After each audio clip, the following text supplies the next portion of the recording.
তৎসংলগ্ন এলাকায় অবস্থানরত ঘূর্ণিঝড় উত্তর দিকে অগ্রসর ও ঘনীভূত হয়ে একই এলাকায়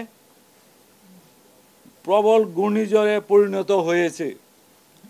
এটি আজ ২৬ মে ২০২৪ সকাল ৬টায় চট্টগ্রাম সমুদ্র বন্দর থেকে ৪০০ কিলোমিটার দক্ষিণ পশ্চিমে, কক্সবাজার সমুদ্র বন্দর থেকে ৩৬০ কিলোমিটার দক্ষিণ পশ্চিমে, মংলা সমুদ্র বন্দর থেকে ৩০০ কিলোমিটার দক্ষিণে এবং পায়রা সমুদ্র বন্দর থেকে ২৯৫ কিলোমিটার দক্ষিণে অবস্থান করছিল।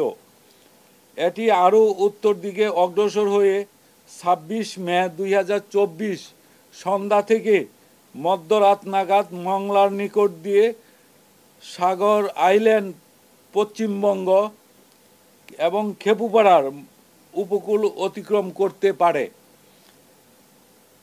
বাংলাদেশের উপকূলীয় এলাকায় প্রবল ঘূর্ণিঝড়ের প্রভাবে ইহার অগ্রভাগ দমকা এবং জোরো হাওয়ার সৃষ্টি শুরু হয়েছে। প্রবল ঘূর্ণিঝড় কেন্দ্রের ৬৪ কিলোমিটারের মধ্যে বাতাসের একটানা সর্বোচ্চ গতিবেগ ঘন্টায় ৯০ কিলোমিটার, যা দমকা অথবা জোরো হাওয়ার আকারে ১২০ কিলোমিটার পর্যন্ত বৃদ্ধি পাচ্ছে। প্রবল ঘূর্ণিঝড় কেন্দ্রের নিকটবর্তী এলাকায় সাগর বিক্ষুব্ধ রয়েছে। ওয়ালটন ফ্রিজ কিনে অনেকের মতো আপনিও হয়ে যেতে পারেন মিলেনিয়াল। সেরা পণ্যের সেরা অফার। প্রবল ঘূর্ণিঝড় কেন্দ্রের ৬৪ কিলোমিটারের মধ্যে বাতাসের একটানা সর্বোচ্চ গতিবেগ ঘন্টায় ৯০ কিলোমিটার, যা দমকা অথবা জোরো হাওয়ার আকারে ১২০ কিলোমিটার পর্যন্ত বৃদ্ধি পাচ্ছে। প্রবল ঘূর্ণিঝড় কেন্দ্রের নিকটবর্তী এলাকায় সাগর বিক্ষুব্ধ রয়েছে। পায়রা ও মংলা সমুদ্র বন্দরকে ৭ নম্বর বিপদ সংকেত নামিয়ে তার পরিবর্তে ১০ নম্বর মহা বিপদ সংকেত, আমি আবার বলছি ১০ নম্বর মহা বিপদ সংকেত দেখাতে বলা হয়েছে। উপকূলীয় জেলা খুলনা, সাতক্ষীরা, বাগেরহাট, পিরোজপুর, ঝালকাঠি, বরগুনা, বরিশাল, ভোলা, পটুয়াখালী এবং তাদের অদূরবর্তী দ্বীপ ও চরসমূহ ১০ নম্বর মহা বিপদ সংকেতের আওতায় থাকবে। কক্সবাজার ও চট্টগ্রাম সমুদ্র বন্দরকে ৬ নম্বর বিপদ সংকেত নামিয়ে তার পরিবর্তে ৯ নম্বর মহা বিপদ সংকেত, আমি আবার বলছি ৯ নম্বর মহা বিপদ সংকেত দেখিয়ে যেতে বলা হয়েছে। উপকূলীয় জেলা চট্টগ্রাম, কক্সবাজার, ফেনী, কুমিল্লা, নোয়াখালী, লক্ষ্মীপুর, চাঁদপুর এবং তাদের অদূরবর্তী দ্বীপ ও চরসমূহ ৯ নম্বর মহা বিপদ সংকেতের আওতায় থাকবে।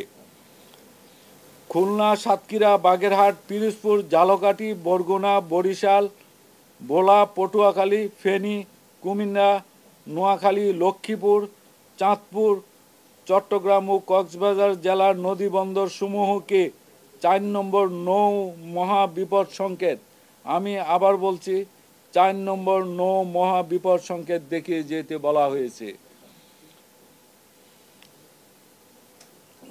প্রবল ঘূর্ণিঝড়ের অগ্রবর্তী অংশ ও বায়ুর চাপের আধিক্যের প্রভাবে উপকূলীয় জেলা খুলনা, সাতক্ষীরা, বাগেরহাট, পিরোজপুর, ঝালকাঠি, বরগুনা, বরিশাল, ভোলা, পটুয়াখালী, ফেনী, কুমিল্লা, নোয়াখালী, লক্ষ্মীপুর, চাঁদপুর, চট্টগ্রাম, কক্সবাজার এবং তাদের অদূরবর্তী দ্বীপ ও চরসমূহের নিম্নাঞ্চল স্বাভাবিক জোয়ারের চেয়ে ৮ থেকে ১০ ফুট বায়ুতাড়িত জলোচ্ছ্বাসে প্লাবিত হতে পারে।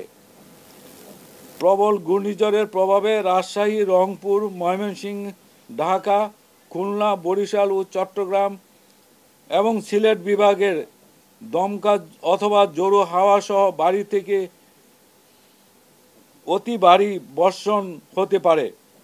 অতি ভারী বর্ষণের প্রভাবে কক্সবাজার, বান্দরবান, রাঙ্গামাটি, খাগড়াছড়ি ও চট্টগ্রামের পাহাড়ি অঞ্চলে কোথাও কোথাও ভূমিধস হতে পারে। উত্তর বঙ্গোপসাগর ও গভীর সাগরে অবস্থানরত সকল মাছ ধরার নৌকা ও ট্রলার সমূহকে পরবর্তী নির্দেশ না দেওয়া পর্যন্ত নিরাপদ আশ্রয়ে থাকতে বলা হয়েছে। এই ছিল আজকে আমাদের 10 নম্বর আবহাওয়ার বিশেষ বিজ্ঞপ্তির প্রবল ঘূর্ণিঝড় নিয়ে সর্বশেষ অবস্থা।